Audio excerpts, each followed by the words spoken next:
de nuestra conferencia, quiero comentarle al auditorio que las preguntas están abiertas por la modalidad de chat. El profesor Capello es el moderador, puede interrumpir durante la transmisión de la charla. Y los invitados especiales, el doctor Aldo Martínez del Club Cerro Porteño y el doctor Miguel Romero del Club Olimpia, pueden interrumpir si consideran oportuno en algún momento de la charla. Bienvenido, doctor Juan Carlos Quiseno, y damos inicio a su charla.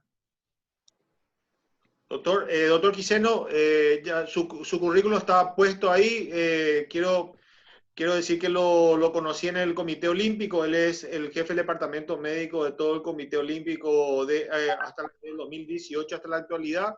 Es médico cirujano, Universidad Pontificia Bolivariana de Colombia, especialista en medicina deportiva de la Universidad de Antioquia, director del Centro de Ciencias de Deporte, como dije, del Comité Olímpico, director del Centro de Ciencias de Deporte de Coldeportes, coordinador de comisión médica Comité del Ciencias de Deporte del Coldeportes, coordinador de la comisión médica Comité Olímpico, y de los médicos de los Juegos Olímpicos 2000, 2008, 2012, 2016, director médico del Instituto de Deporte de Bogotá y asesor médico del equipo de fútbol de Equidad. Seguro que creo que está donde está su hermano. O sea, un currículum bastante extenso, una persona que, aunque tiene cara de niño, es una persona ya de trayectoria. Así que, doctor Quiseno, por favor, le damos la palabra. Muchas gracias, doctor Capello, por lo de cara de niño. Bueno, no, muchas gracias a todos ustedes, al doctor Capello por invitarme, al doctor Miguel Ángel, que ya lo conozco, he tenido oportunidad de hablar con él, ahorita que conozco al doctor Aldo Martínez, a Daniel, que lo he tenido allá en mi oficina, allá en el Comité Olímpico, y bueno, a todos los demás que están en este Zoom, que hemos como aprendido a manejar estas herramientas ahorita, porque todo va a empezar a ser ya virtual, y tenemos que aprender a mirar una pantalla y hablar, y no mirar la gente y hablar. Eso a veces es un poco complejo y enredado, pero uno lo va sacando. Sí, esa es mi experiencia. Yo soy médico, especialista en medicina deportiva de la Universidad de Antioquia, y trabajé mucho tiempo en el Ministerio del Deporte en Colombia y en el Comité Olímpico, casi como 18 años. Casi que me hice la residencia y ahí mismo me tocaron los primeros Juegos Olímpicos en Sydney 2000 y pude ir a 4 Juegos Olímpicos.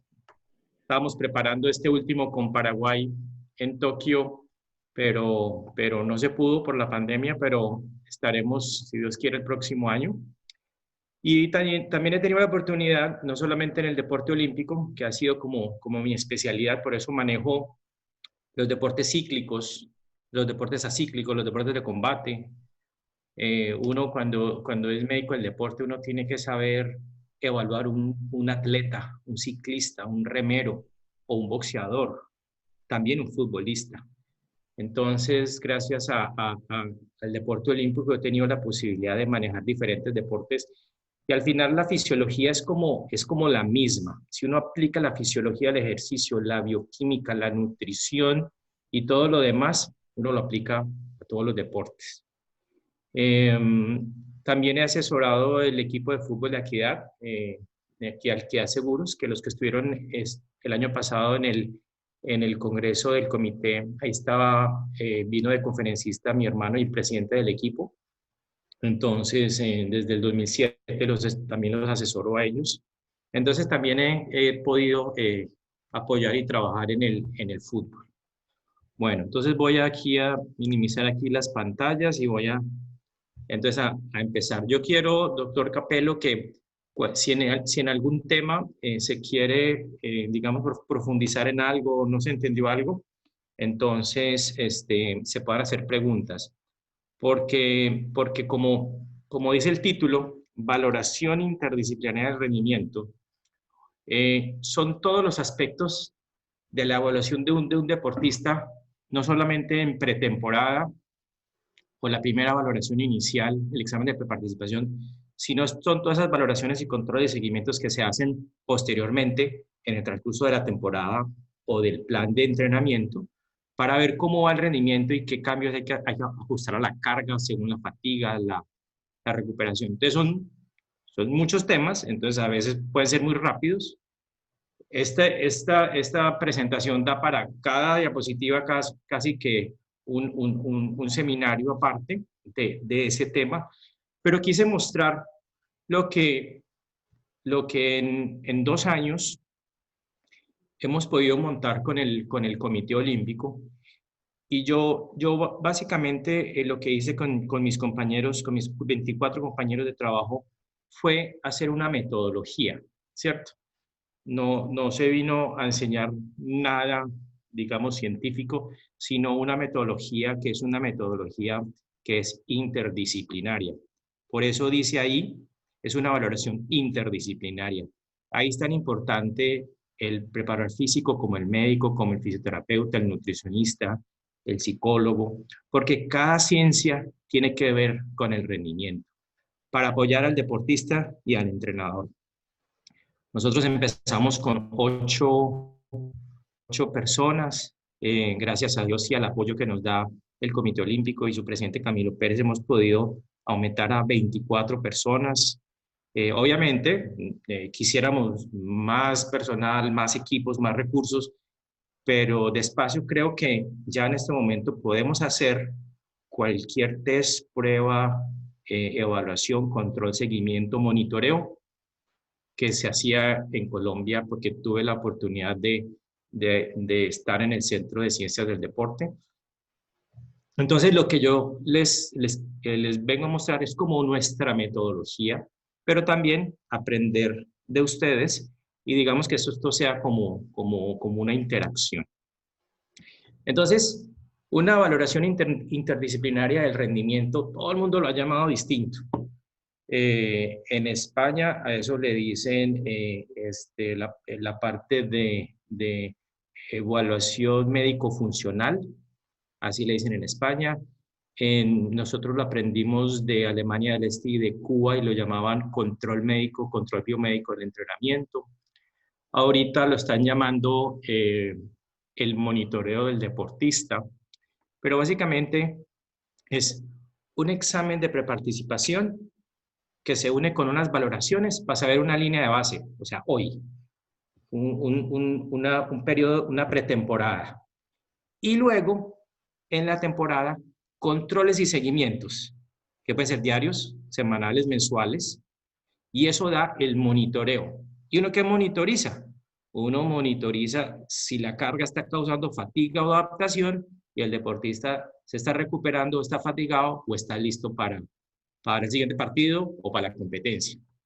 En fútbol se compite muy frecuente, en el deporte olímpico se compite para un evento puntual cada 2 o 3 meses. Entonces, esto es como la valoración interdisciplinaria inicial, digamos, de una pretemporada, si lo llamamos así en el fútbol, o una valoración, digamos, de cuando uno mira lo que se adapta en 3 o 4 meses. Entonces, ¿para qué uno hace una valoración? Primero, uno necesita saber el estado de salud actual del atleta, ver qué factores de riesgo tiene para hacerle su programa de prevención individual, ver qué debilidades tiene para trabajarlos cada que a uno el entrenador le dé la oportunidad, trabajar esas debilidades. Muy importante el tamizaje de muerte súbita.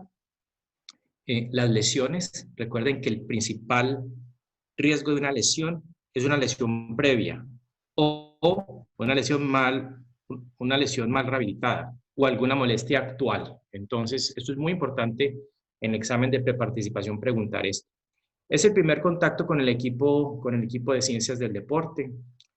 En el Comité Olímpico aprovechamos y evaluamos la condición física. O sea, no nos quedamos en el examen de preparticipación, que es más salud, sino que evaluamos la condición física. Por eso es muy importante trabajar muy de la mano con los preparadores físicos y con los fisioterapeutas. Y aquí les voy a mostrar cómo evaluamos la condición física.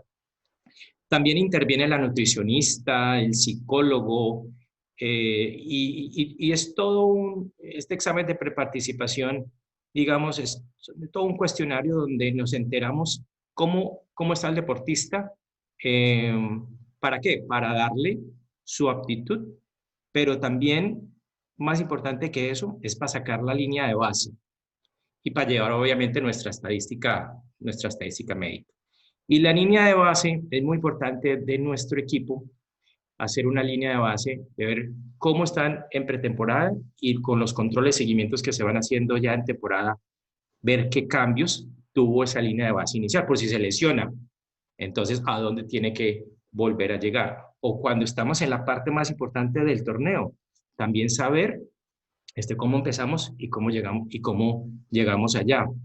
Recuerden, en este momento, con el monitoreo del atleta, a veces nosotros, cuando hacemos una evaluación, un test, hacemos promedio y desviación estándar y tratamos que todo el equipo esté en ese promedio, en esa desviación estándar. Ahorita se está haciendo más una individualización y un seguimiento de un solo deportista y ver en una temporada cuál va siendo, digamos, por las medias, por cuando sube y baja sus mismos parámetros o sus mismas métricas. Entonces, a veces esas tablas que hacíamos de 30 jugadores y abajo promedio de desviación estándar, a veces nos dicen mentiras y a veces tenemos que hacer más. Es el seguimiento longitudinal de un deportista y ver cómo sube sus parámetros cuando está bien o cuando bajan cuando están mal. Esta valoración interdisciplinaria, digamos, inicial, en el deporte olímpico se hace 2 o 3 veces al año, en el fútbol profesional se puede hacer 2 veces al año. Se hace en forma de estaciones, donde participan todos. Y ahí hemos aprendido a hacerla en un solo día y darle informe a las 72 horas. En muchos países se ha hecho electrónico, otros se hace impresos, el examen de preparticipación. Y bueno, y fuera de la aptitud, nos sirve para montar el esquema de prevención de lesiones. Entonces yo he dividido, bueno, yo no, sino lo que he podido leer de esta valoración inicial del rendimiento en un sector de salud, donde está toda la parte del examen de preparticipación, laboratorio, toda la cardiología, podología, odontología, los que necesiten espirometría por algo, y toda la parte de rendimiento, que se las voy a mostrar ahorita más adelante. Empezando con el examen de preparticipación, estos son los 2 formatos que hemos utilizado en el Comité Olímpico. Hicimos como una mezcla del de la FIFA y el del Comité Olímpico Internacional. Y básicamente es un cuestionario larguísimo de antecedentes. Y yo pienso que hay que hacerlo una vez al año. Entonces nosotros nos gastamos el tiempo de una vez al año, sobre todo en los nuevos, en los jóvenes o en los que, digamos, que transfieren de un club a club. Uno tiene que gastarse el examen, el cuestionario, son casi que 50, 70 preguntas y se demora el deportista unos 45 minutos. Ahí está llenando el deportista ese cuestionario. Ese cuestionario tiene diferentes partes. Uno muy importante es el aspecto cardiovascular, que eso nunca se le puede pasar a uno. Cualquier deportista que le anote ahí en ese examen de preparticipación que haciendo ejercicios tuvo una lipotimia, un síncope, o que tuvo una disnea, o sea, una fatiga pero respiratoria, y bueno, una precordialgia o que tiene una palpitación. Esos síntomas, ahí mismo uno tiene que eso nos tiene que alertar para hacer ya toda la batería de tamizaje de muerte súbita. Entonces hay un primer segmento muy importante de la parte cardiovascular. Después siguen unos aspectos generales de otras patologías. Nosotros los utilizamos en los deportes porque depende del deporte, hay patologías de los triatletas, de los nadadores, del atletismo, o sea, hay muchas patologías según el deporte. Es muy importante también saber todo esto cuando uno va a viajar, para saber qué pone en su botiquín, quién es alérgico, las vacunas cuando uno sale al exterior, qué cirugías cuando estamos recibiendo jugadores, bueno, ¿usted cuándo lo operaron? ¿Quién lo operó? Todas esas cosas son muy importantes. Los asmáticos, tenemos muchos deportistas asmáticos y muchos requieren una autorización de uso terapéutico, y también los medicamentos que están tomando los deportistas. Otra parte importante en este examen de preparticipación es que uno no se le olvide un antecedente familiar cardiovascular. Eso es otra cosa que nos tiene que alertar para hacer un tamizaje de muerte súbita. Y ya cuando vamos a la parte osteomuscular, esto es solamente antecedentes. En general, pues uno se fijaría por deporte. Ahí puse las lesiones más importantes, digamos, por orden en el fútbol. Entonces, uno les pregunta en las últimas 4 semanas alguna de esas lesiones, porque como dije ahorita, uno de los factores, principal factor de riesgo de una lesión es una lesión previa, o una lesión más rehabilitada, o una molestia actual. No me voy a demorar mucho aquí en el examen físico, pero básicamente contar pues, experiencias. Nunca se le olvide hacer un fondo de ojo a un deportista, porque en una colisión, en una contusión, en boxeo, en un combate, si usted tiene algo en la retina y usted no se da cuenta y tiene un golpe ahí, puede tener algún desprendimiento y ya no poder seguir el deporte. Entonces, muy importante, fondo de ojo que uno no se le olvide. Ontólogo lo voy a hablar al final, muy importante la salud oral de los deportistas y demorarse en la evaluación cardiovascular, o sea, buscar algo, o sea, tomarse el tiempo, porque a veces uno puede encontrar cosas en el examen físico. Y la parte osteomuscular, a mí me gusta mucho decirle a los médicos que si es por primera vez, demórense y hagan el esquema completo. O sea, hagan observación, inspección, palpación, vayan el rango de movilidad y la flexibilidad de cada una de las articulaciones más importantes, obviamente, de ese deporte, la fuerza subjetiva, y ya así después ya las pruebas o maniobras específicas y detallarlas muy bien. A veces uno por afán no hace esto y me parece que cuando son deportistas que son nuevos, hay que hacer todo digamos, esta rutina. Ya cuando son deportistas futbolistas que uno ya conoce, pues uno ya sabe que tiene, pues uno ya va más fijo, pero eso es una recomendación que yo le doy a los médicos.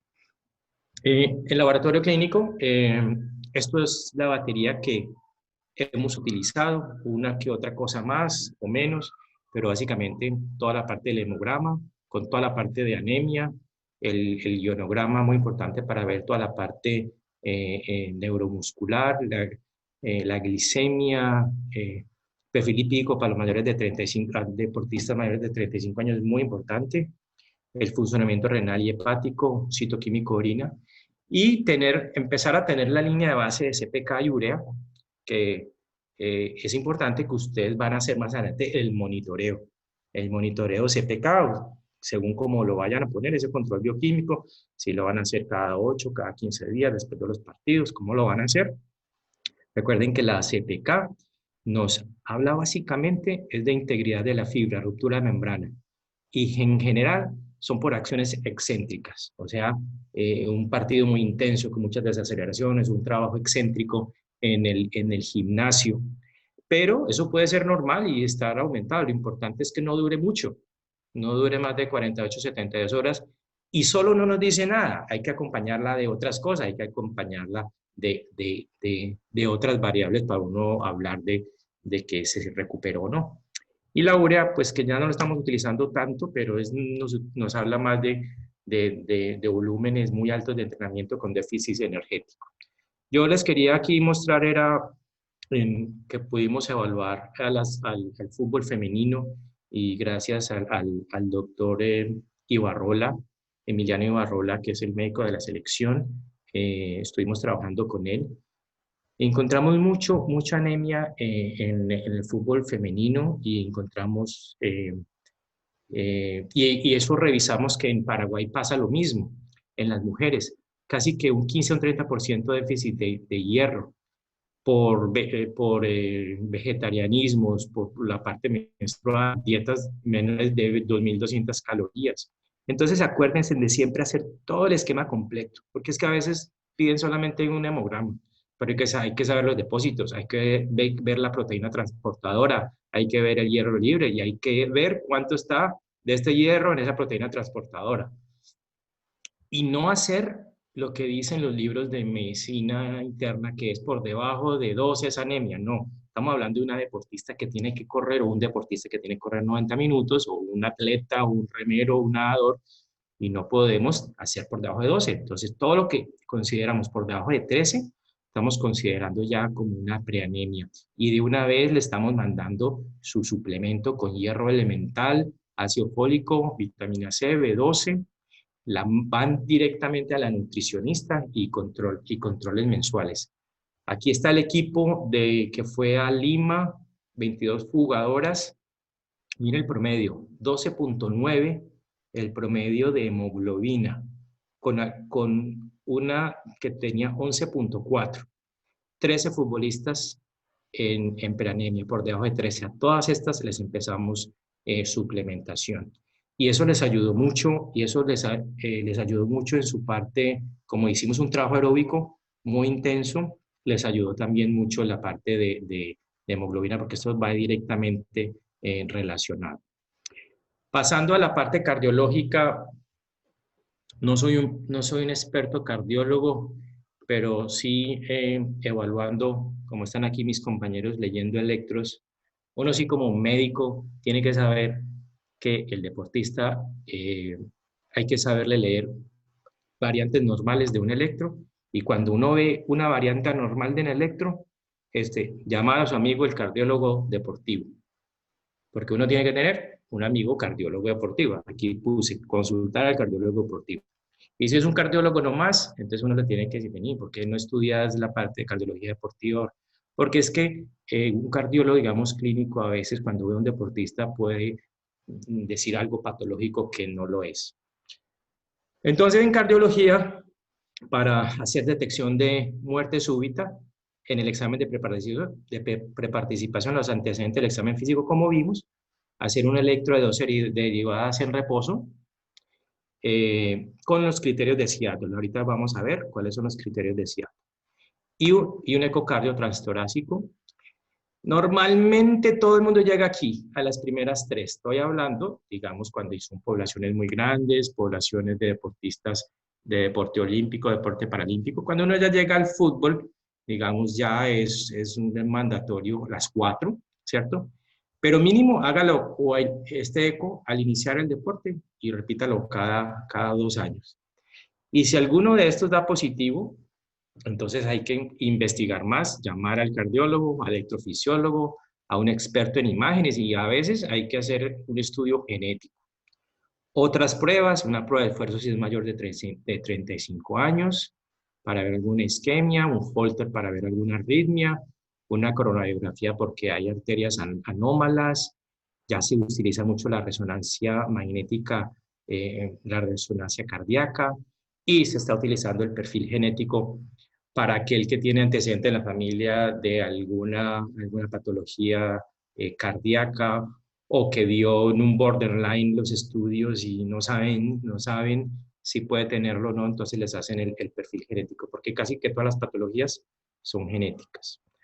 Aquí, pues, a los equipos de fútbol pues les piden todo, el examen de preparticipación, electro, ecocardio y el test ergométrico cardiovascular. Quiero aclarar que este test ergométrico es cardiovascular, es el que hace el cardiólogo, o sea, el que lo monta en una banda, es más de inclinación, más para ver la presión, hay alguna arritmia, el ST, si hay alguna isquemia, más que ver la capacidad física o el VO2 máximo, porque eso no se ve en un test ergométrico, que ese es el que hacemos en el Comité Olímpico, que es la ergospirometría. Entonces ahí están, miren, ahí están en los anillos olímpicos, historia, examen físico, electro, ecocardio y pruebas de esfuerzo. Muy bien, sin detenerme mucho, ahí están las etiologías. Las puse rojas, cardiomiopatías. Estas como azules, estas son arritmias hereditarias que le dan a los deportistas y aquí unas causas varias. Y en subrayado está todo lo que un electro ve, o sea que tiene una sensibilidad del 91%, porque no ve un síndrome de Marfan con una aorta dilatada, no ve una coronaria que sale por otro lado, no ve una aterosclerosis inicial, no ve un conmotio cordis, obviamente, pero puede tener muchos falsos negativos, 16% por el corazón de atleta. Entonces, salieron unos criterios de Seattle exactamente por estos falsos negativos con corazón de atleta. Entonces, básicamente lo que hicieron fue que pusieron cuáles son las 10 hallazgos del electro para considerar un electro normal. Entonces, yo lo que tengo en mi consultorio es que tengo estos 10 ahí al lado y cada que yo leo un electro, pues busco esos 10 porque como yo sé que mis deportistas pueden tener corazón de atleta, que básicamente es porque ahí tiene una hipertrofia cardíaca o una estimulación vagal parasimpática más importante por la parte, digamos, de rendimiento aeróbico que tienen los deportistas. Hay que saber diferenciar estas 10 de todas las 16 alteraciones anómalas que puede dar estas cardiomiopatías o estos síndromes arrítmicos hereditarios que estos son lo que uno busca. Entonces, no me voy a detener aquí, pero para que vean que los criterios de Seattle, básicamente hay unos hallazgos normales del corazón de atleta, que son por hipertrofia o por estimulación parasimpática, la bradicardia, la hipertrofia del ventrículo izquierdo, y hay unas que no son eso y que básicamente son cardiomiopatías o hipertrófica o la displasia ritmogénica o son por arritmias hereditarias, y ahí sí, cualquiera de estas, rápidamente consultar al cardiólogo del deporte y seguir las valoraciones.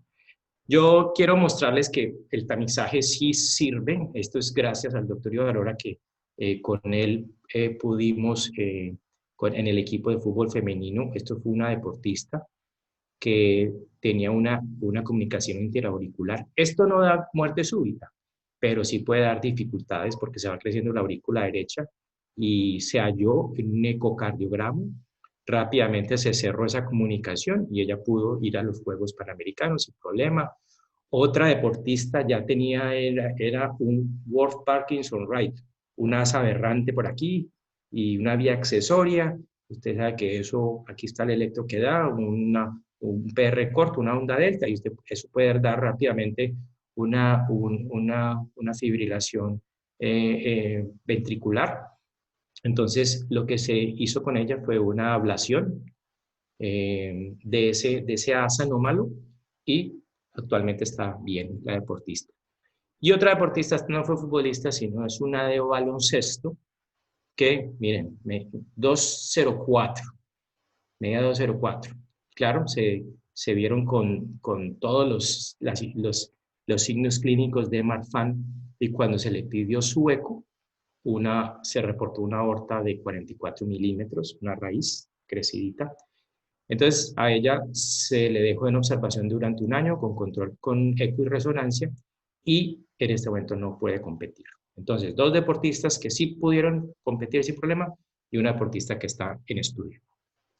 Y para los médicos, les quiero decir 2 cositas, que hagan este curso del British Medical Journal Learning. Es un curso de electro del atleta y cardiopatía y electro anormal, de cardiomiopatías y de las partes y las arritmias de muerte súbita. Entonces, y es con certificado y es muy bueno este curso. Y la otra cosa, el que tenga posibilidades, yo lo compré en Coldeportes, aquí no lo he podido comprar, pero me lo quiero conseguir. Y este módulo de electro, es un electrocardiograma que es de BTL CardioPoint, que tiene el módulo de muerte súbita. Entonces, él directamente lee las 18 características que hay de los criterios de Seattle y te dicen el electro dónde está y uno puede corroborar. Bueno, ya terminamos la parte de salud. No sé, doctor Capello, ¿cómo vamos para seguir con la parte de rendimiento deportivo? Sí, solamente el doctor Pinazo de Uruguay pregunta si los pacientes con anemia, el sector femenino, ¿era por trastorno menstrual o por alimentación o por qué causa eran en general? Ah, bueno, no, fue una gran variedad, pero hubo muchos casos por parasitismo también, por Ah, sí. parasitosis, ¿cierto? Pero de todas maneras, estuvimos leyendo con los médicos del comité que en Paraguay, en las mujeres, ahí está el estudio, que entre el 15 y el 30% tienen de por sí ya este problema. Entonces nosotros estamos cogiendo a todas las mujeres y así estén con niveles normal bajo, estamos haciendo la parte de suplementación como algo profiláctico. Porque es que uno no puede estar con deportista de alto rendimiento con niveles de 12.5 de hemoglobina, ¿cierto? Entonces, bueno, no sé, No, eso. el doctor Aldo que está como aburrido allá atrás, si quiere. Tengo Bueno, una consulta, doctor Guiseno. sí. Ahí en la evaluación clínica, no he visto las evaluaciones que impliquen los dosajes hormonales, ¿verdad? ¿Qué valor le da usted rutinariamente a la testosterona libre y total, por sobre todo a la libre, ¿verdad? Y el dosaje de cortisol, por ejemplo, porque no he visto incluido ahí, doctor. Sí, yo no lo incluí porque es que para uno hacer un monitoreo de testosterona y cortisol, eso hay que hacerlo frecuente y eso es caro y es invasivo. Entonces ahorita lo que se está haciendo, como van a ver al final de la presentación, cuando se ve monitorización, hay otras cosas menos invasivas y más rápidas para hacer la monitorización. Sin embargo, la testosterona y el cortisol es una buena relación para ver, digamos, en el largo tiempo, un overreaching que lleve a una fatiga o un sobreentrenamiento. Y ahora se está haciendo en saliva, ¿cierto? Entonces, es un buen método, pero digamos que toda esta parte del monitoreo está cambiando a unos métodos que uno puede hacer más frecuente y menos invasivos. Entonces, ahorita vamos a hablar un poquitico de cómo es el monitoreo. Bueno, las siguientes estaciones, ya cuando pasamos la parte de salud, son estaciones para ver las capacidades físicas, mentales y morfológicas, o sea, la forma, la composición corporal. Evaluamos resistencia o el endurance aeróbico, VO2 máximo de resistencia aeróbica, cómo evaluamos la fuerza para trabajarla, cómo evaluamos la potencia, la velocidad.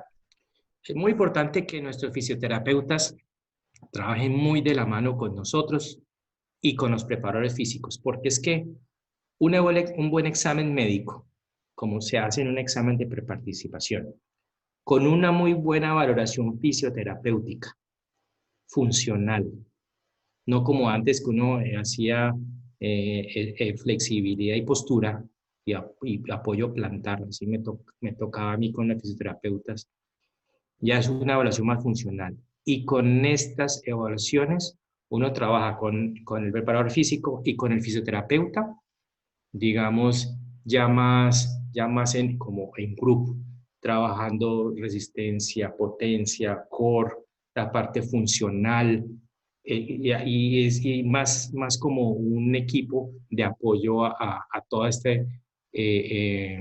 mejora de las capacidades.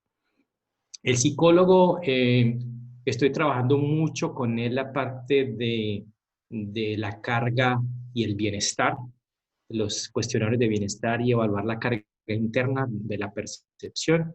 Y bueno, y no voy a hablar de antropometría, voy a hablar dos cositas de la antropometría que estamos haciendo nosotros. Pero ¿por qué nosotros debemos evaluar el rendimiento? O sea, el fitness. Porque hay unos equipos o hay algunas personas que no evalúan, pero yo sí pienso que cuando uno está empezando en un equipo cuando hay jugadores juveniles o que transfieren o que se lesionó, uno tiene que saber cómo está el fitness. O sea, uno tiene que obtener evaluaciones de laboratorio y campo que le digan cómo están sus capacidades físicas, cómo está su resistencia, su fuerza, potencia y su velocidad. ¿Para qué? Para ver que está débil y hacer un plan. ¿Para qué? Para durante la temporada hacer control y seguimiento para ver cómo va el plan, si está funcionando o no. ¿Para ver qué? Para ver adaptaciones, ¿está mejorando el fitness o no está mejorando? Me ha servido mucho esto en el Comité Olímpico para unir ideas con el entrenador, el preparador físico y el equipo de ciencias. O sea, cuando todos sabemos cómo evaluamos la resistencia y para qué y por qué y cómo la van a trabajar ellos dos, digamos que nos entendemos. Cuando ellos trabajan por aparte y ellos trabajan por aparte, digamos, nunca se van a ver. Y yo pienso que todo el mundo debe saber qué está haciendo el otro. El médico debe saber cómo se evalúa todas estas capacidades, porque si usted no tiene fuerza excéntrica, usted puede lesionar, y usted no tiene pues, resistencia, si no la va a evaluar, ¿cómo va a terminar un partido? Entonces yo pienso que esto me ha servido mucho para hablar en un idioma. Nos sirve para saber la línea de base y cuando no lesionamos, a qué valores tengo que llegar yo de fuerza, velocidad, de potencia y resistencia para seleccionar talentos. Esto ha sido algo muy importante que hemos hecho en Paraguay, en el Comité Olímpico, es que estamos haciendo las tablas propias de Paraguay. O sea, ¿cuál es el VO2 de los diferentes deportes? ¿Cuál es la saltabilidad? ¿Cuál es la velocidad? ¿Cuál es la fuerza? ¿Cuál es la composición corporal? Esas tablas no las teníamos, las estamos creando. Y así caracterizar nuestra población para compararnos también y hacer investigación. Pero bueno, entonces unos dicen, bueno, el fitness me va a hacer ganar. Estar en mejor forma deportiva o más rápido no va a garantizar ganar. Pero no estar en forma deportiva sí puede ser un problema. En los deportes de equipo, como ven acá, hay un 45% de agilidad, 30% de táctica y un 25% de la parte física. O sea, lo más importante, obviamente en los deportes de equipo, es tener una buena habilidad, tomar la decisión precisa y la interacción de los jugadores. Pero tener un buen fitness, una buena capacidad, va a hacer que juguemos todo el partido o que vamos a todas las pelotas constantemente y que si nos ponen una táctica la podamos cumplir y que el jugador se ajuste al modelo de juego. Entonces, para tener un jugador que cumpla esto, las demandas del juego y la táctica tiene que estar en buena condición física.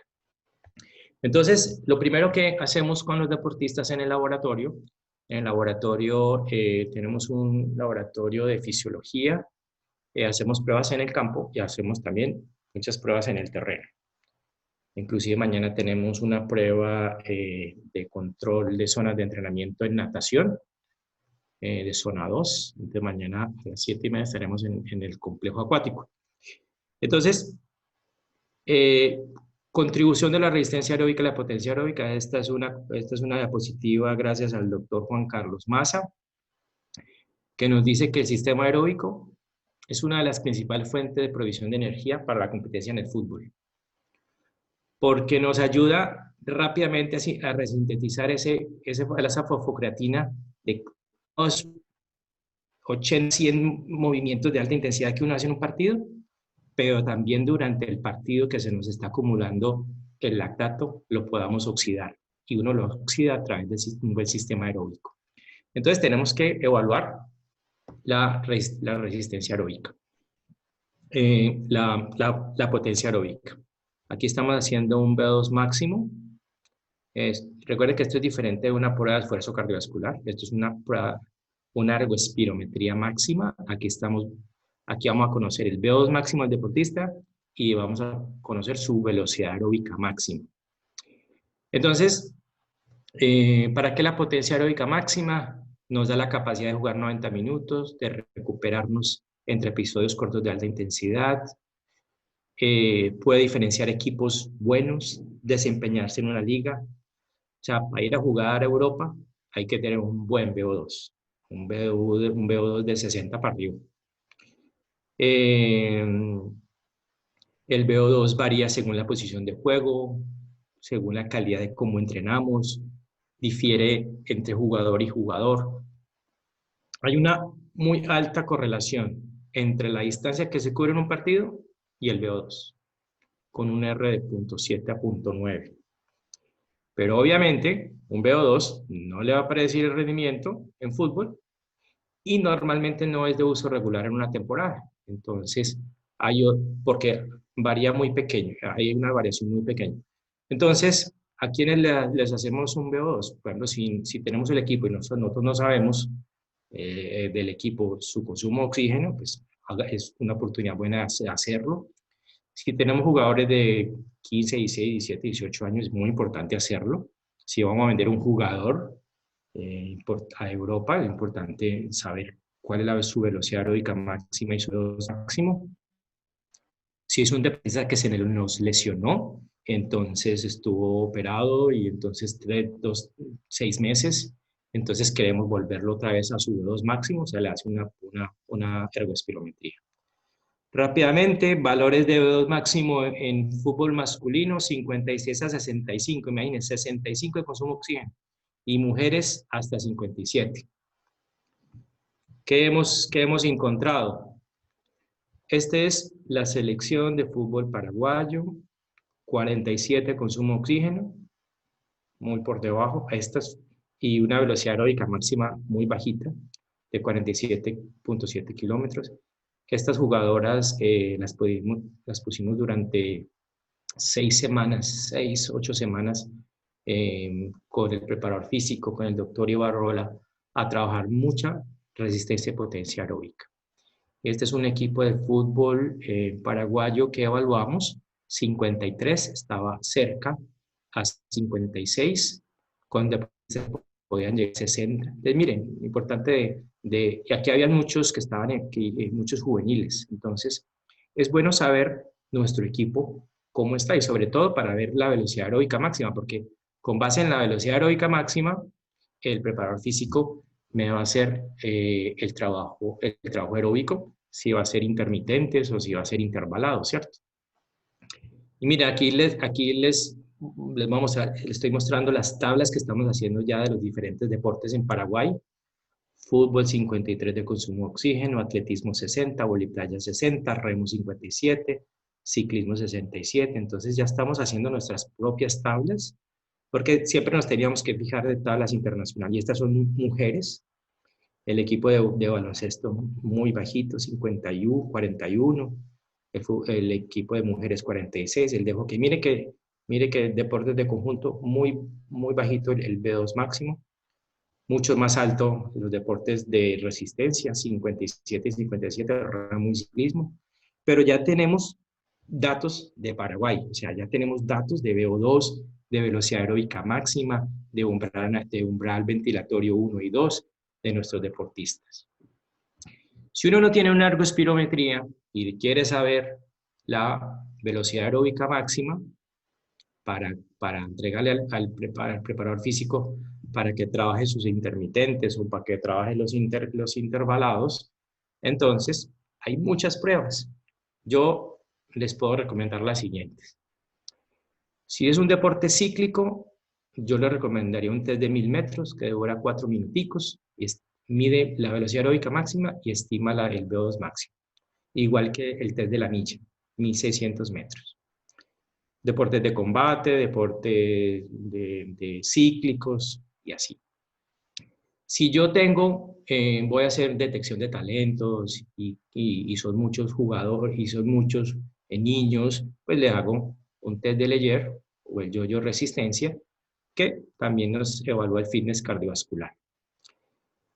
Pero si yo tengo un equipo de fútbol, entonces yo les recomendaría el yo-yo intermitente. Hay dos, resistencia y recovery. Pueden hacer ambos está bien. De pronto haría el test de resistencia. Recuerden que tienen nivel 1 y nivel 2. Entonces tienen que saber muy bien cuál van a hacer. Y este se utiliza más en deportes de conjunto, que tienden eso de intermitente y que se tienen que recuperar rápidamente de un esfuerzo intenso. Recuerden que un test de terreno mide la velocidad aeróbica máxima, pero no mide el VO2 máximo, lo predice. Y lo predice con un error del 18 al 20%. Por lo tanto, si usted va a informar la velocidad aeróbica máxima, para trabajar con eso, la parte aeróbica está bien, pero no decir que tiene tanto de VO2 máximo, porque para eso está la ergoespirometría, porque si no va a tener un error de un 18%. Bueno, eso era potencia aeróbica, o sea, saber el VO2 máximo, ¿cierto? Espera que aquí me devolví, perdón. Ahora, vamos a ver resistencia aeróbica, que es lo que otros llaman velocidad crítica. Esto, digamos, esta parte de acá en el fútbol no se hace mucho. Esto se hace, yo lo pongo acá porque como yo tengo ciclismo, atletismo, tengo remo, entonces, por ejemplo, a los de ciclismo les tengo que saber su umbral, su FTP, su Functional Threshold Power, su potencia funcional al umbral, tanto a 2 milimoles, umbral aeróbico, como a 4 milimoles, umbral anaeróbico. Como hay tantos umbrales y tantos autores, la verdad es mejor, digamos, casarse con uno o dos modelos, y este es el que estamos haciendo nosotros. El umbral del lactato, cuando el punto pierde su tendencia inicial, y es más o menos 2 milimoles, y el umbral anaeróbico, cuando ya se empieza a acumular el lactato, y cuando está por los lados de 4 o 5 aproximadamente. En otros deportes hago el máximo estado estable de lactato. Esto es cuando queremos comprobar en el terreno. Esta semana hicimos en remo durante 30 minutos y que el lactato se mantenga estable. Y con el ergoespirómetro, sin lactato, el equipo con el VO2 y con el CO2 nos da los umbrales ventilatorios 1 y 2. Y con esto podemos prescribir las velocidades de entrenamiento. Pero eso pues no se hace mucho en el fútbol. Esto se hace en otros deportes, en atletismo se hace mucho, en natación. Pero mañana vamos a hacer natación. El lunes hicimos en remo. Vamos a hacer la próxima semana un FTP para ver el umbral para los ciclistas que tienen potenciómetro en su bicicleta. Y bueno, en cambio este test sí lo hemos hecho en el fútbol y básicamente es un test intervalado. Es un test llamado test intervalado aeróbico moderado. Eso es un test que nos enseñó el doctor Juan Carlos Maza. Y básicamente consiste en 10 repeticiones de 400 metros a una velocidad estable, con 1 minuto de pausa, y en cada segunda repetición se toma lactato. Esto se ha asociado con la resistencia aeróbica general y específica y con la capacidad de desplazamientos en campo y sobre todo con los procesos de recuperación intrajuego. ¿Cómo es este test? Aquí tenemos una jugadora que le evaluamos la zona 2, le hicimos 10 pasadas de 400. Esta deportista, aquí están las 10 pasadas y en los 400 su tiempo fue de 1:46. Si vamos a esta tabla 1:46, da más o menos 3.7 metros por segundo. Y en esta tabla que tenemos acá, que son velocidades Es la zona, la velocidad 3 del fútbol, que lo sacamos aquí de la Copa Mundial de Canadá 2005. Por aquí debe correr una jugadora de fútbol buena, digamos, mantenerse la velocidad crítica. Ella hizo 1.46, o sea que estuvo en 3.7 metros por segundo, 3.7. O sea que cada pasada la hacía 1.46, 1.47. Y cada segunda pasada le tomamos el lactato, y el lactato debería estar más o menos en 4 o 5. Entonces, con esta velocidad, ellas trabajaron la pretemporada durante 6 semanas. 2 veces a la semana se les hacía este trabajo de intervalos. Puede ser martes, jueves. Hay que separar las 48, 72 horas porque es un trabajo que es en una zona alta. Entonces, después, aquí vemos evaluado todo el equipo. 11 jugadoras estaban en esta zona, o sea, corrían muy, muy poquito. Estas también, solamente 8 estaban por acá. La idea del preparador físico, a ver dónde está el preparador físico, aquí no se ve. Bueno, el preparador físico era coger todo este equipo que estaba en esta zona de trote rápido, pobre o insuficiente, y ponerla acá, o sea, a correr a 4 metros por segundo, o sea, hacer esos pasadas en 1.40. Un deportista masculino, ¿cuánto debe hacer? 4.5 metros por segundo, hacer pasadas en 1.28. Aquí tiene que estar, digamos, cuando uno hace trabajos acá, uno puede ir y volver en un partido de fútbol. Eso se llama la velocidad 3 del fútbol, o trote rápido. Entonces, trabajamos esto intervalados en la pretemporada. Ya antes de los Juegos de Lima, de los Juegos Panamericanos, ya pues cambiamos, ya lo que se hacía eran espacios reducidos, ya se hacía intermitentes, 10-10, 15-15, con la velocidad aeróbica máxima que nos daba la banda, pero esto les dio mucha resistencia aeróbica que no tenían esas deportistas que ustedes vieron, que era el VO2 máximo, estaba muy, muy bajito. Bueno, pasamos la resistencia aeróbica. Vamos a entrar a la parte de fuerza y potencia. Miren todas las posibilidades que tenemos para evaluar fuerza y potencia. Tenemos desde un dinamómetro isocinético. Aquí en Paraguay solo conozco uno, el de Athletic Care, con Antonella Filippo. Allá mando a hacer los return to play de cruzado anterior en este dinamómetro. Tenemos para consultorio evaluar la dinamometría manual, muy importante, para que no sea tan subjetiva. Tenemos este que es para evaluar isquiotibiales. Este lo he visto en el Cerro Porteño, el Northboard.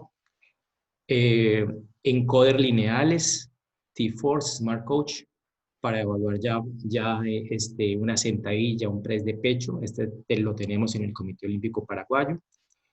Y algo muy importante, plataformas de fuerza. Ya ahorita, ya uno no compra tapetes de salto, sino uno ya compra plataformas de fuerza. Porque ya no solamente es lo que salta, sino todas esas fuerzas que se hacen contra el piso son muy importantes para ver la parte neuromuscular. Y también, si se hacen de diferentes posiciones, también nos puede medir la fuerza de isquiotibiales. Entonces, para ver este primero, digamos, vamos a ver este de acá. Tenemos la posibilidad en el Comité Olímpico de tener este equipo, el T-Force. Básicamente nos mide la velocidad de ejecución de un gesto. Entonces, por lo tanto, con esa velocidad y una carga que tenemos ahí, sabemos la potencia. Porque ahora las ejecuciones en los gimnasios se hacen a máxima velocidad, donde usted fue más potente, y pocas repeticiones para no perder esa velocidad. 4, 5, 6, 7 repeticiones máximo. Y también nos sirve para saber el índice de fuerza. Este equipo sirve también no solamente para test, sino para entrenamiento.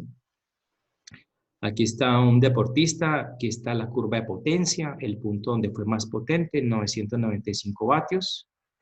Eso fue con 87 kilos, ¿cierto? Él pudo hacer, aquí como nos dice, 160 kilos de un RM máximo. Nunca lo llevamos al máximo, siempre lo llevamos al 85%. Entonces sabemos que su máxima potencia está por acá. Entonces el trabajo de él se manda con esta potencia y esta velocidad. Y aquí están las recomendaciones que se le manda al preparador físico. Se le dice para trabajos de potencia, entonces con el 65%, pocas repeticiones.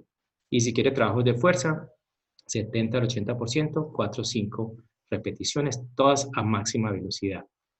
Y como vemos este deportista, digamos, esta es la curva de velocidad y 3 meses después, aquí vemos que para una misma carga, o sea, para un mismo kilo, digamos, esta antes hacía, digamos, 70 kilos, ahora puede hacer 87 kilos a esa misma velocidad. Entonces, la curva se fue hacia arriba, la curva de velocidad. Entonces, tiene más velocidad, la misma carga, fuerza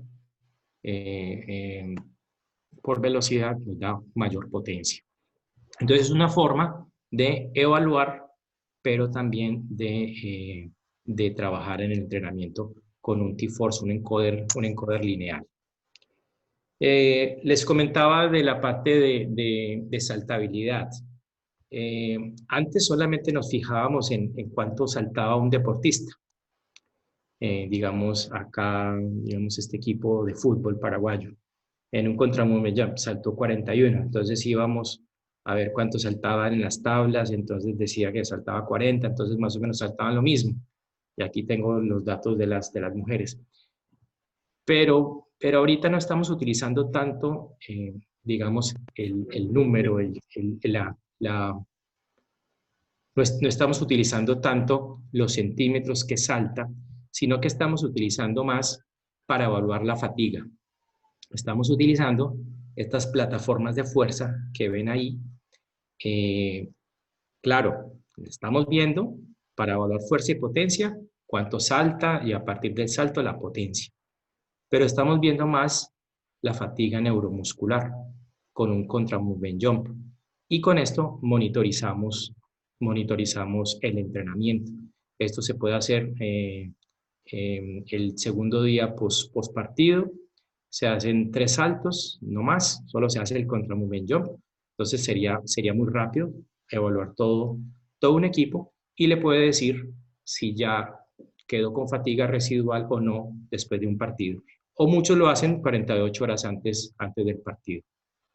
También nos detectan el riesgo de lesión y la progresión de una rehabilitación y asimetrías. Entonces, acá les voy a mostrar, esta es la curva, digamos, que da la plataforma de fuerza. Normalmente uno, lo que siempre le han dado es el tiempo de vuelo, lo que saltó. Tiempo de vuelo, entonces con eso sacan la altura. Entonces saltó 45 centímetros. Entonces aquí está, saltó 45 centímetros, tiempo de vuelo. Pero lo más importante era lo que aquí estaba haciendo este deportista, que era la fase excéntrica y la fase concéntrica, o sea, bajar y subir.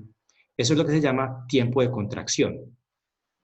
El tiempo de contracción tiene 2 fases, una excéntrica para abajo y una concéntrica.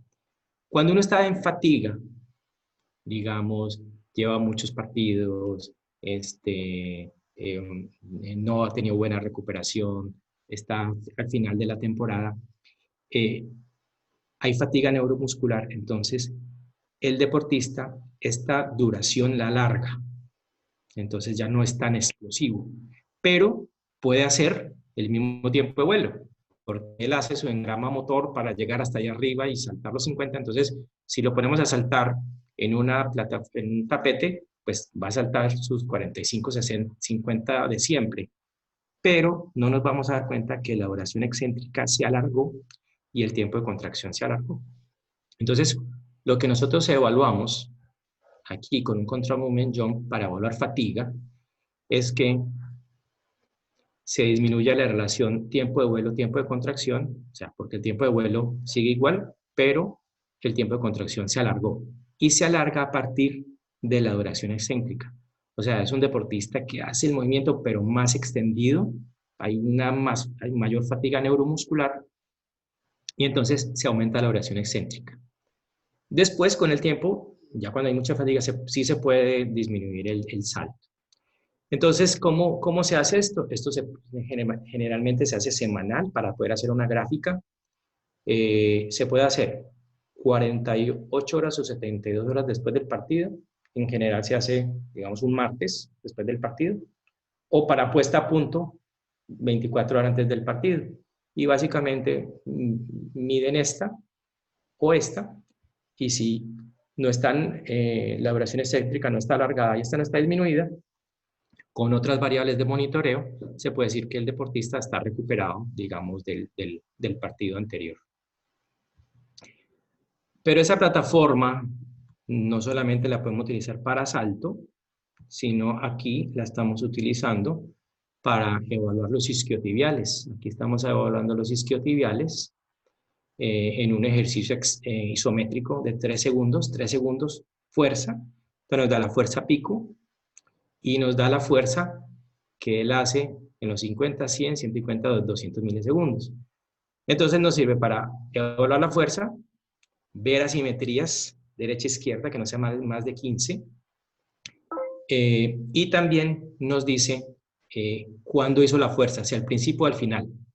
Igual, cuando uno está en fatiga, la fatiga neuromuscular, uno llega a la fuerza, pero la llega al final. O sea, la llega más tardío que al principio. Entonces también nos sirve para hacer un seguimiento de la fatiga neuromuscular y también a seguimiento de lesiones para volver a la fuerza pico que teníamos. Esta no hay que hacerla semanal, esta se puede hacer al inicio, al final de la pretemporada y cada 6 semanas. Este sería para fuerza isquiotibial.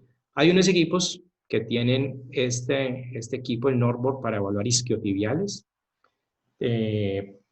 Evalúa la cadena posterior, la fase excéntrica, evalúa la fuerza en newtons y básicamente pues ven las asimetrías. Ahí estamos evaluando el derecho y el izquierdo, que no tenga más de 15% de asimetrías. Aquí este tiene 16 y que no tenga debilidad. Entonces hay unas tablas, ¿cierto? De bueno. En general uno no debe tener menos de 350 newtons.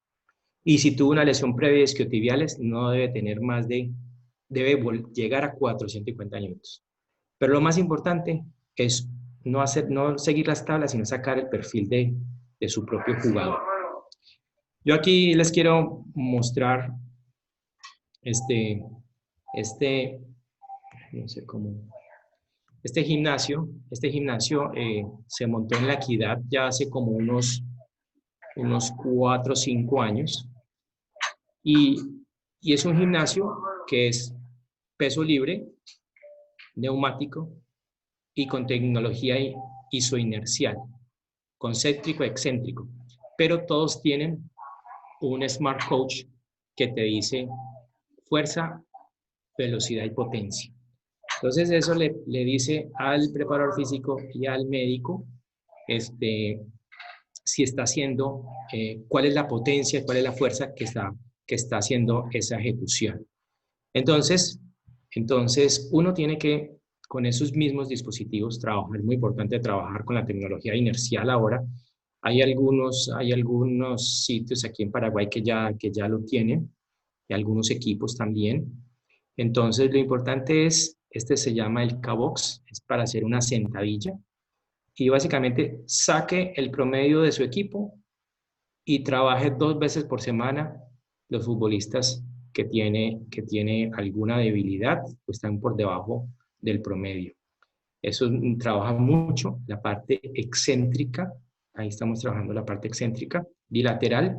Y aquí con otro dispositivo que se llama el Versapule ya trabajamos el gesto deportivo, la patada, y derecha e izquierda. Entonces aquí podemos ver asimetrías y también trabajar 2 veces por semana los que están por debajo del promedio.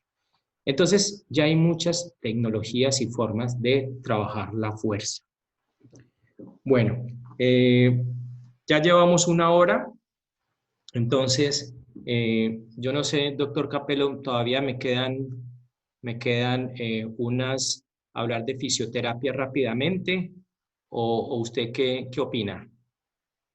Sí, le querría preguntar a los doctores Romero, Amarilla y doctor Aldo Martínez, si de todo lo que hablamos acá, si en forma breve nos puede decir si suelen manejar la parte de fisiología en la parte evaluativa, cuántas veces al año lo hacen, y si lo hacen ustedes mismos o lo hace un fisiólogo. No sé si quiere empezar Aldo Martínez, Miguel, Dani. En forma resumida, cada uno. ¿Qué hacen? ¿Cuántas veces al año? ¿Quiénes lo manejan eso? Y si le ha servido para algo. Aldo, vos que sos más veterano, ¿qué decís, Aldo? ¿De qué año están haciendo? Tenemos un equipo multidisciplinario, así como decía el doctor Juan Carlos, casi todas las especialidades, ¿no? Tenemos nuestro cardiólogo amigo, como él decía, que es el que nos hace las evaluaciones periódicas anuales, que por obligación tenemos que hacerlo por reglamentación de APF. Y también todo lo otro, ¿no? Nutricionista, odontólogos. Y tenemos un fisiólogo por permanente que trabaja en el día a día con nuestro equipo. Él es el encargado de hacer todas estas evaluaciones, así como las mediciones de CK, y un trabajo directo con el cuerpo técnico, con los preparadores físicos. Ellos trabajan juntos, un departamento técnico aparte, con nuestra intervención si fuera necesario, y hubiera un tema solucionado, ya sea en el caso mío clínico o de los campos. Perdón, ¿diariamente hacen las evaluaciones? No, las evaluaciones de CK no se hacen diariamente.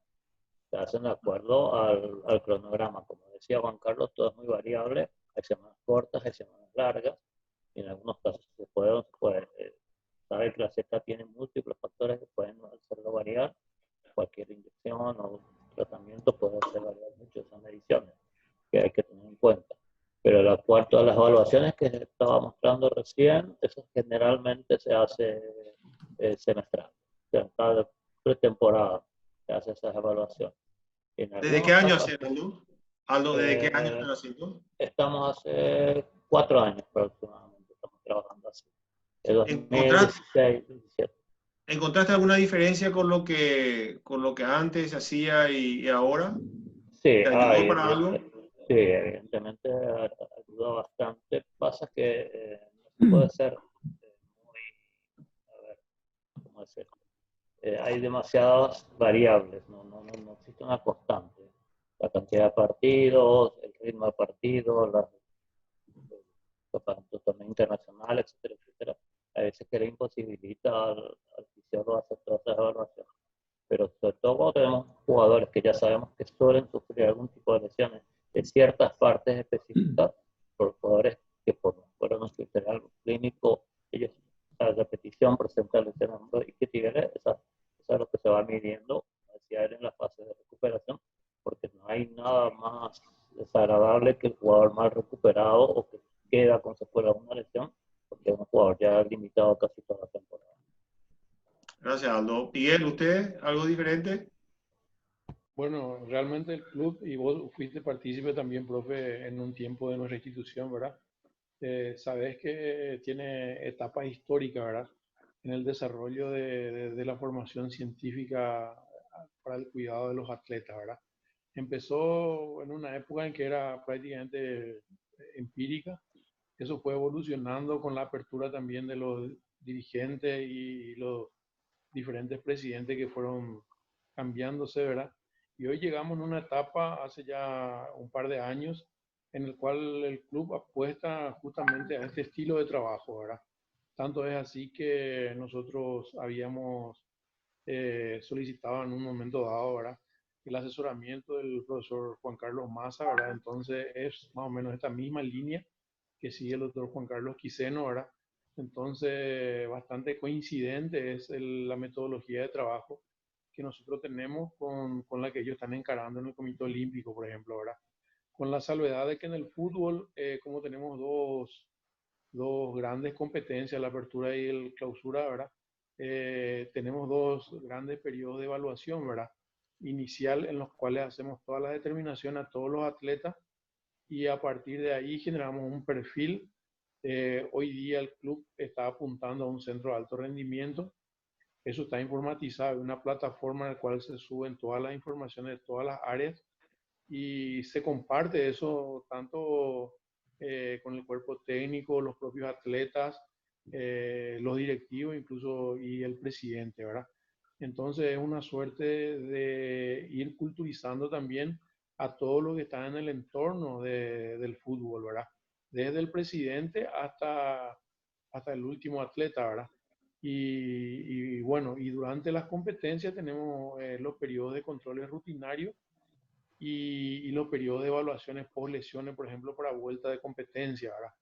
Entonces, esa es prácticamente nuestra metodología. Cada vez vamos afinando más esto y buscamos también el asesoramiento de gente que tiene más experiencia. Tanto es así que el presidente hizo un esfuerzo para que los componentes del cuerpo médico visiten un poquito el departamento de fisiología de los diferentes clubes, ¿verdad? De los países vecinos. Fuimos a la Argentina, al Brasil, y fuimos ganando un poco de experiencia de cómo ellos se manejan, ¿verdad? También se hizo extensiva la experiencia que tiene el doctor Quiseno a través de las charlas que él hizo con la experiencia de traerle a su hermano. Traspolamos un poquito la experiencia que ellos tienen también en Colombia en un equipo específico, ¿verdad? Y bueno, esa es nuestra metodología, nosotros estamos encaminados y no nos es muy desconocido este sistema de trabajo, ¿verdad? Es prácticamente a lo que nosotros estamos apuntando, profe. Perfecto, gracias. Brevemente, Dani, ¿usted? Tu micrófono. Tu micrófono. No varía mucho lo que hacemos tampoco en guaraní.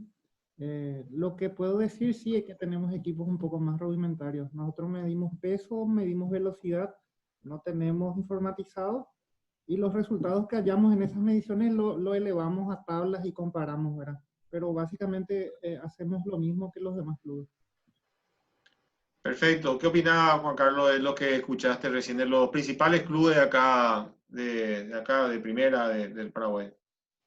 Sí, yo diría que uno tiene que trabajar muy de la mano con el fisiólogo y con el preparador físico, el equipo de ciencias del deporte, porque así uno no maneje, digamos, la prueba, uno sí tiene que tener, digamos, que esos datos sirvan para o prevenir o para recuperar o para evitar fatiga, porque entonces le van a preguntar al médico, venga, y testosterona, cortisol, y CPK, y la variabilidad de la frecuencia cardíaca. Aquí, como ven, ¿están viendo la pantalla? ¿Sí? Sí, se ve, Juan Carlos. Ok. Después de que ustedes, como muy bien lo dijeron, hacen esa valoración inicial en pretemporada, con el examen de preparticipación, uno hace digamos, una línea de base y un conocimiento del deportista. Pero después usted tiene que hacer lo que llama el monitoreo del entrenamiento. Y eso lo tiene que hacer a veces unas variables diarias, otras semanales y otras mensuales, según la que cambie cada uno. Entonces, usted con su GPS y con su fisiólogo tiene que todas estas variables saberlas. Y sobre todo el player load, la carga. Cómo va la carga subiendo y bajando. Y con el psicólogo saber el RP sesión, la percepción del esfuerzo de esa carga que le dieron ese día. Ya cuando sabe la carga, usted tiene que ver si esa carga fatigó o recuperó. Entonces, todos ya saben hacer el cuestionario de bienestar. Hay unos cuestionarios de recuperación. Está hacer el seguimiento de la CPK que se puede hacer semanal. Hay que llevarle la calidad del sueño.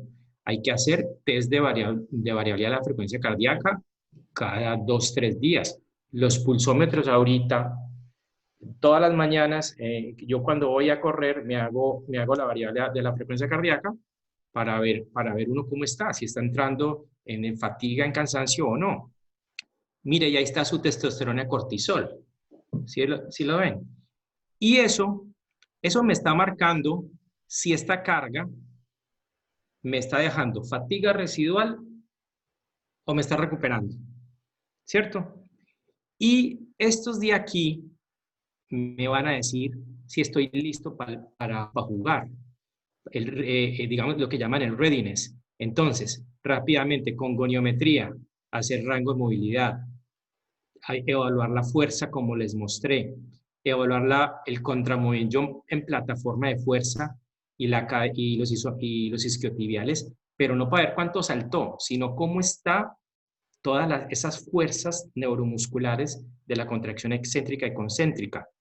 Y entonces, con el monitoreo de estos marcadores de fatiga y recuperación y estos de readiness, uno puede estar semanalmente en equipo trabajando, digamos, quién está para jugar, quién está fatigando más, si hay que hablar con el profe sobre la carga, hay que hablar con el equipo de fisioterapia de la recuperación, hay que trabajar con la nutricionista en más recuperación de la parte de carga de carbohidratos y proteína y hidratación, o hay que hacer énfasis en los medios de recuperación como el masaje, el foam roller, las botas neumáticas, los estiramientos, una recuperación activa.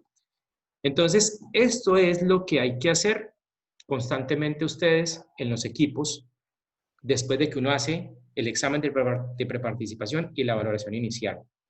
Hacer esto durante la temporada para ir jugando con el plan de entrenamiento y ver que, digamos, cuando un deportista está listo o no para jugar.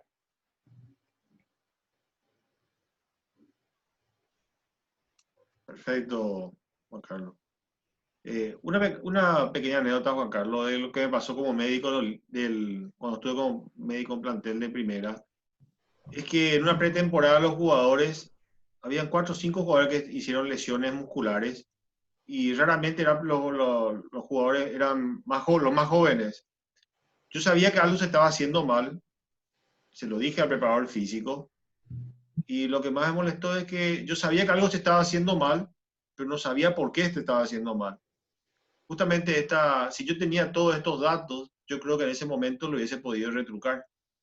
Y por eso es importante conocer todo esto, saber, no es que yo voy a ser un experto ni que el traumatólogo va a realizar todas estas mediciones, pero lo importante es saber que existen y saber que hoy se puede medir dónde está el error y cómo corregirlo. De ahí la importancia de todo esto que hablamos, que por supuesto que hay que repetirlo porque es muy, muy complicado para el que no está en el día a día, esto es muy complicado tenerlo en mente para siempre. Puede ser cuando quieras, Juan Carlos, cuando vos quieras seguir. Sí, esto es una rutina que hay que hacer entre todo el equipo multidisciplinario, el fisiólogo y el preparador físico. Y lo importante es que ustedes escojan cómo van a evaluar la carga, cómo van a evaluar la fatiga y y el de readiness. Escoger 5 o 6, no más. Y eso llevarlas rutinariamente. Por eso se llama monitoreo. Monitoreo es sistemáticamente llevar algo de una persona, ¿cierto? Lo que se hacía antes era que cogíamos una tabla de los 30 jugadores y abajo poníamos promedio de desviación estándar.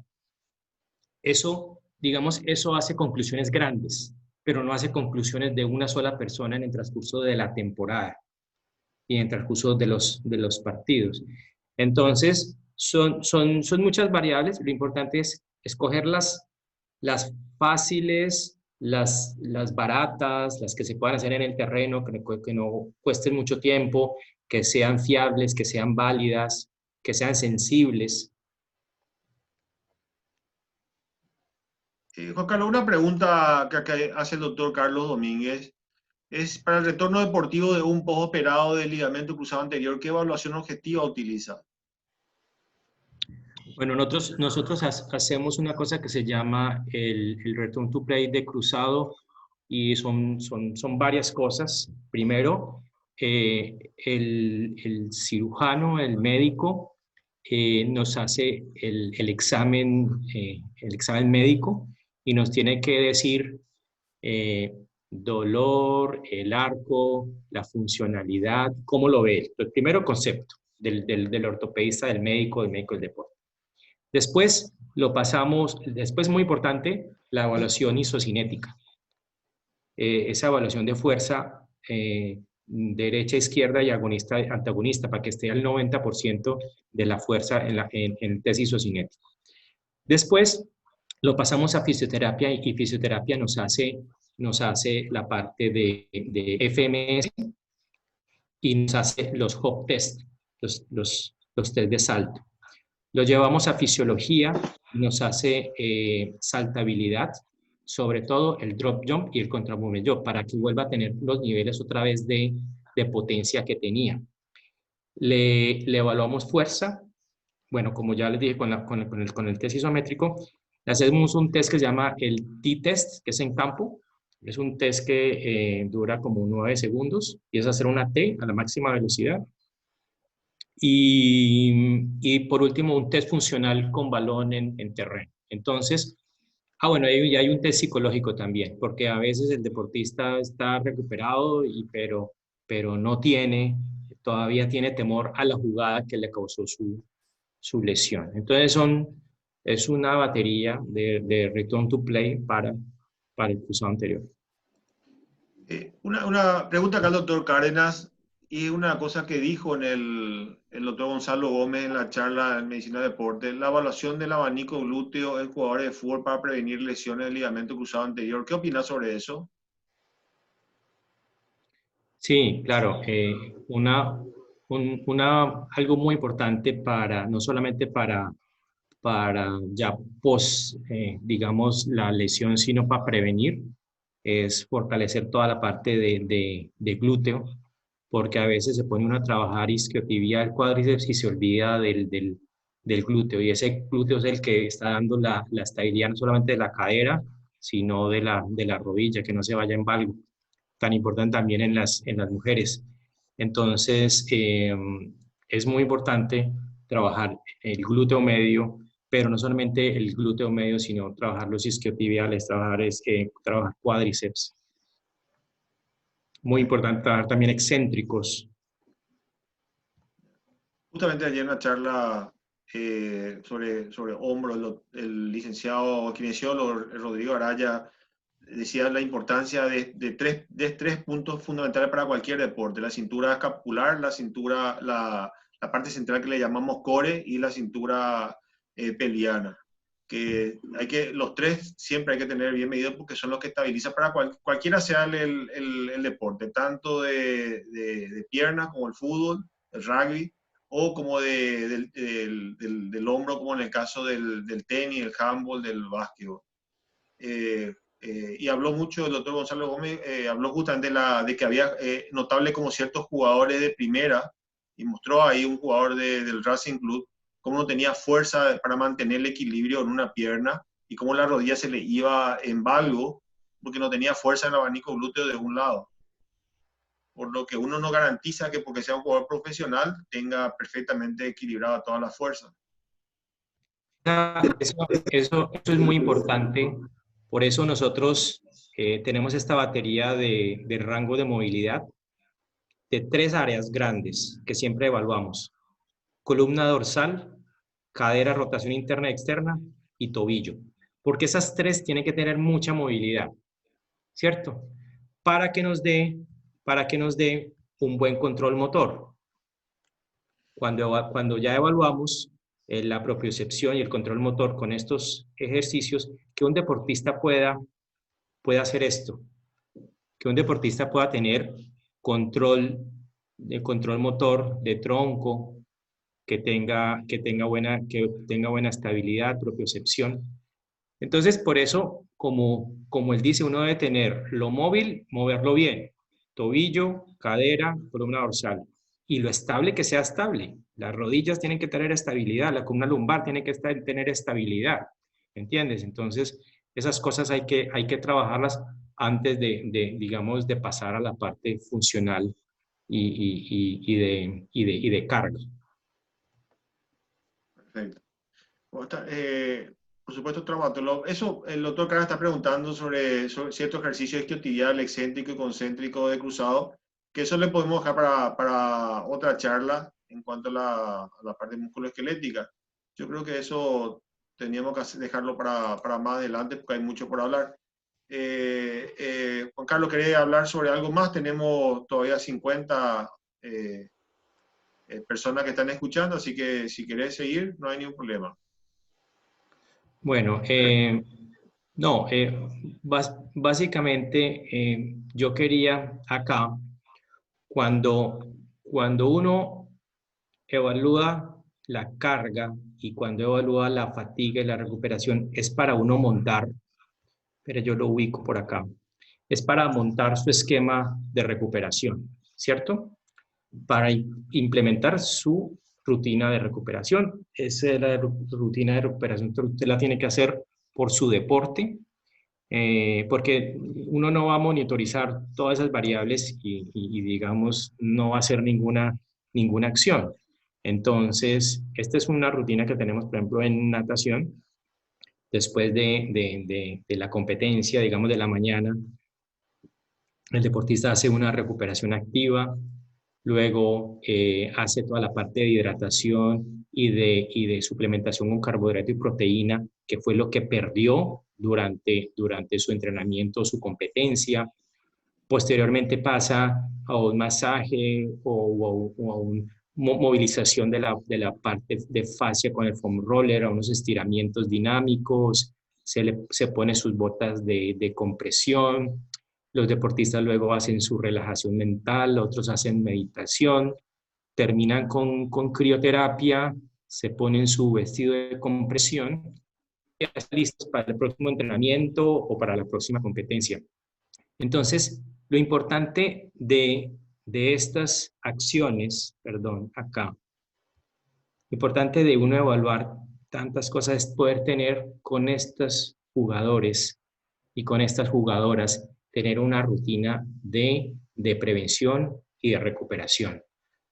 Cuando uno juega miércoles, domingo, a veces no hay tiempo de entrenar capacidades, ¿cierto? Si no tuvo una buena pretemporada. ¿Qué puede hacer? Prevención y recuperación. Entonces, monten buenos programas de prevención, buenos programas de prevención individualizados, trabajando mucho la parte de la fuerza, sobre todo la fuerza excéntrica, la parte de estabilidad, donde uno tiene que ser estable, y de movilidad, articulaciones que tienen que ser móviles, y hagan recuperación post partido y a la mañana siguiente, recuperación. Pero recuperación integral, no solamente recuperación fisioterapéutica, sino recuperación nutricional, recuperación psicológica y mental y dormir bien, lo importante de la calidad del sueño y la cantidad. Una cosita, Juan Carlos, ayer preguntó un periodista qué valor tendría esto para, ahora por ejemplo, por el parate que hubo por la pandemia, qué importancia tendría estas evaluaciones para el retorno al fútbol profesional. Sí, claro, yo pienso que para uno empezar otra vez, tiene que saber estos 2-3 meses dónde lo dejaron. Entonces, yo pienso que cuando que ya empezaron los equipos a hacer sus pretemporadas, tienen que empezar otra vez a evaluar cómo están sus capacidades. Si hicieron esos trabajos que les mandaron los preparadores físicos en casa, si hicieron bien el trabajo de resistencia, de fuerza, de potencia, y tienen que llegar a hacerles las valoraciones como si empezara otra vez la pretemporada. Entonces, yo pienso que es muy importante empezar las valoraciones para saber uno cuál es su línea de base, dónde uno va a arrancar y así seguir el campeonato.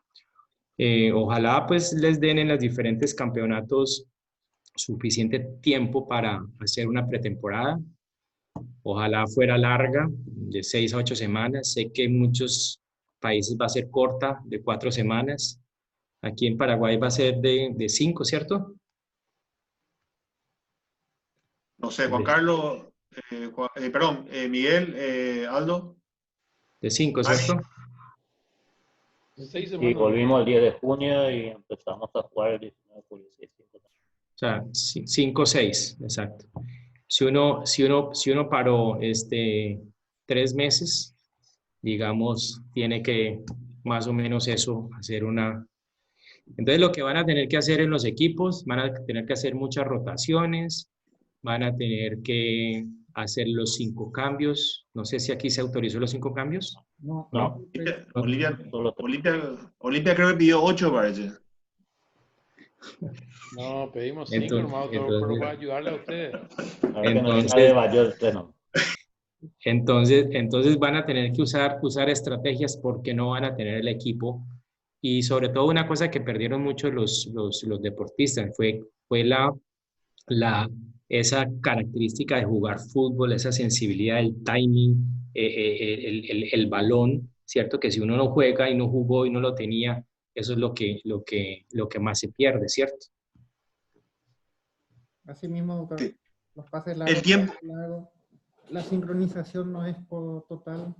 Muchas cosas perdimos.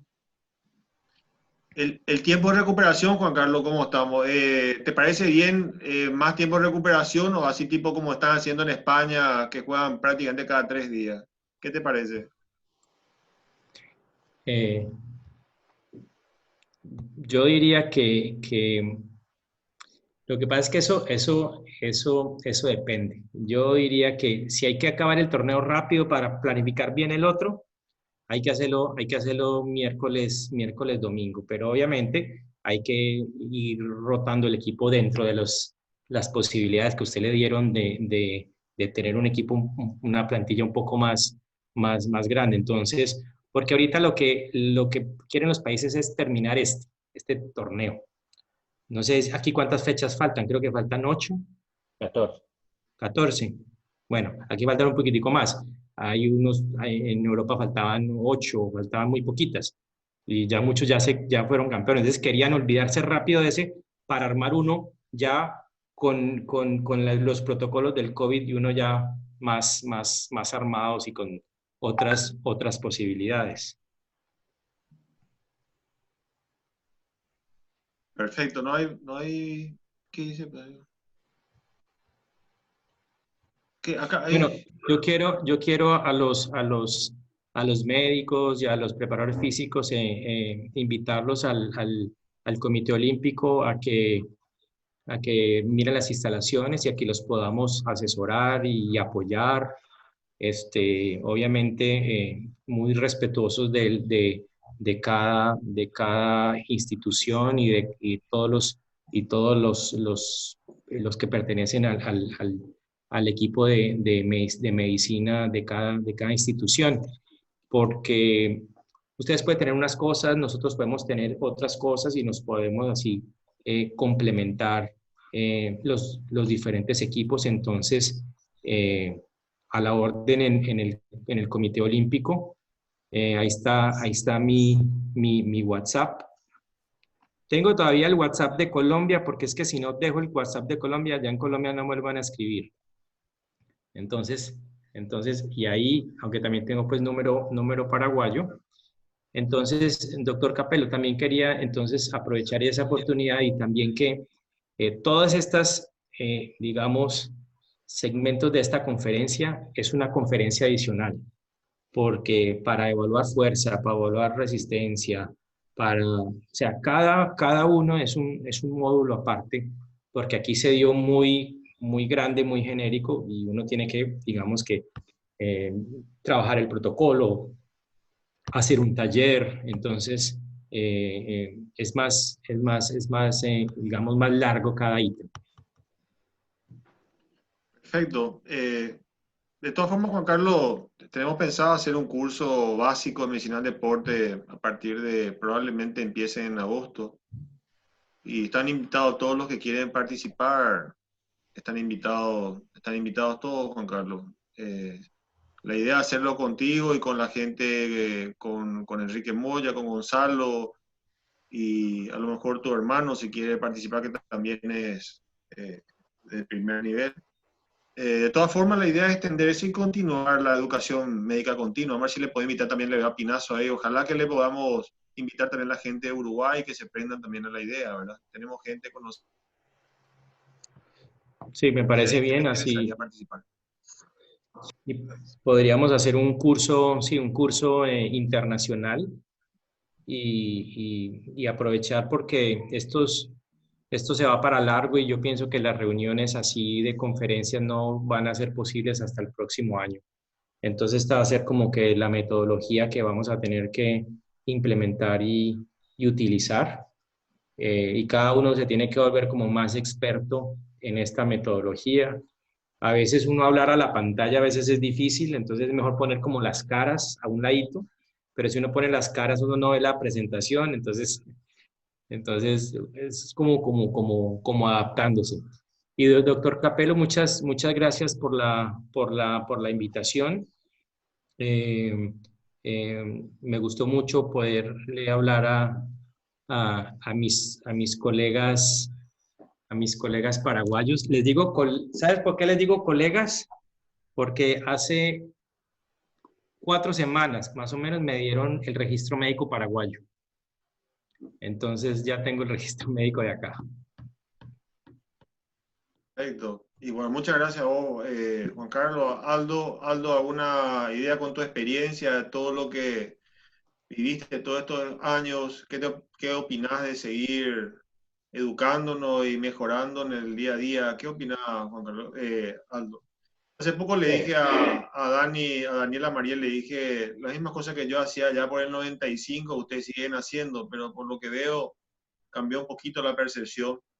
Ojalá en el Olimpia, en aquel entonces apenas me dieron un ultrasonido y una electroanalgesia, su gimnasio estaba lleno de polvo, o sea, mucha trascendencia no se le dio, por lo que veo ahora se le está dando mucha manija y ya no todo depende solamente de la técnica, de la habilidad de cada jugador, sino también de su estado físico, que es lo que hoy, y dijo Juan Carlos Massa, eso que hoy los jugadores de fútbol son todos atletas, no es como antes que se le metían a correr a unas cuantas vueltas a la cancha y hacer un poquito de pesa según como cada uno le parecía. Y yo creo que ha cambiado mucho eso. Miguel, me alegra que hayan mejorado, que se hayan interesado. A Aldo no le puedo decir lo mismo porque yo sé que yo siempre estuve organizado. Todos los que estuvieron en el plantel de Médicos de Olimpia permanecieron y veo que siguen estando todavía. Así que, Miguel, ¿han visto un cambio? ¿Te parece importante todo esto? El año pasado viviste nuestro curso que tuvimos. Dani, vos también estuviste. ¿Qué te parece? Si seguimos, no seguimos. Sí, realmente es radical el cambio. Es radical tanto para nosotros institucionalmente como la iniciativa que usted tuvo, ¿verdad? Como para orientarnos y encaminarnos hacia este nuevo rumbo, ¿verdad? Que es el camino correcto. Y bueno, nuestro club se está ayornando a los nuevos tiempos y está apuntando a tener un centro de alto rendimiento de primer nivel. Está empezando a equipar y los jugadores también ya se sienten cómodos con esto y están empezando a vivir un nuevo estilo de vida, de profesionalismo, de cuidado, y nosotros estamos tratando de absorber todo el conocimiento que podemos de la gente que tiene más experiencia en esto. Por eso apuntamos en un momento dado también a traerlo un poquito a masa. Siempre estamos también acompañando las charlas que hace el doctor Juan Carlos Quiseno, que siempre es muy interesante. Y aprovecho también esta oportunidad para agradecerle la voluntad que tuvo de venir a transmitirnos su experiencia, ¿verdad? Y realmente me siento honrado que me haya permitido participar de esta mesa y realmente creo que aprendimos una nueva línea de conducta laboral en el deporte y nos queda mucho por hacer todavía, pero estamos por el camino correcto. Muchas gracias, profesor. Gracias a vos, Dani. Gracias, Miguel. Están empezando también, así que ojalá podamos agregar más médicos de equipos profesionales en el fútbol paraguayo, que se agregue un poquito y a ver si Olimpia y Cerro prestan un poquito su gimnasio y su dependencia para que otros médicos vayan y roten un poquito para ahí para que puedan aprender también el sistema de trabajo de ustedes. Y por supuesto a vos también, Juan Carlos, si puede la gente joven que está en los clubes deportivos, si pueden rotar por ahí para no necesariamente para hacer, sino para saber lo que no tienen que hacer, ¿verdad? Porque muchas veces estudiamos para saber y aprender qué es lo que no tenemos que hacer, dónde no meternos. Esa es la misión de todo esto. Y sobre todo fortalecer al gremio, al departamento de salud de cada club, que se respete, que se le haga respetar y que no estén sujetos simplemente a la buena o mala predisposición de la gente en los directivos o la hinchada o quien sea.